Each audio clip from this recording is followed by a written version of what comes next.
श्री कृष्ण अवतार। भगवान विष्णु ने श्री कृष्ण के रूप में देवकी और वासुदेव के घर में जन्म लिया था। उनका लालन पालन यशोदा और नंद जी ने किया था।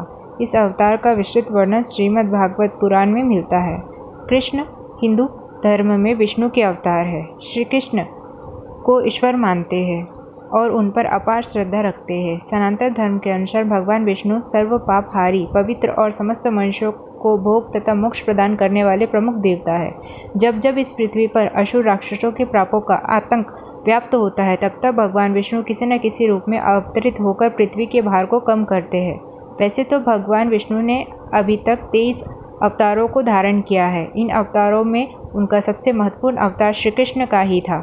यह अवतार उन्होंने वैवस्वत मनवंतर के 28वें द्वापर में श्री कृष्ण के रूप में देवकी के गर्भ से मथुरा के कारागार में लिया था। वास्तविकता तो यह थी, इस समय चारों ओर पापकृत हो रहे थे। धर्म की कोई भी चीज़ नहीं रह गई थी, अतः धर्म को स्थापित करने के लिए श्री कृष्ण अवतरित हुए थे। श्री कृष्ण ने अपनी अमित गुण थे कि वे स्वयं भी उसे नहीं जानते थे, फिर अन्य की तो बात ही क्या है। समस्त देवताओं में श्री कृष्ण ही ऐसे देव थे जो इस पृथ्वी पर 16 कलाओं से पूर्ण होकर अवतरित हुए थे। उन्होंने जो भी कार्य किया उसे अपना महत्वपूर्ण कर्म समझा। अपने कार्य की सिद्धि के लिए उन्होंने साम दाम दंड भेद सभी का उपयोग किया, क्योंकि उनके अवतरित होने का मात्र उद्देश्य इस पृथ्वी को पापियों से मुक्त किया जाए।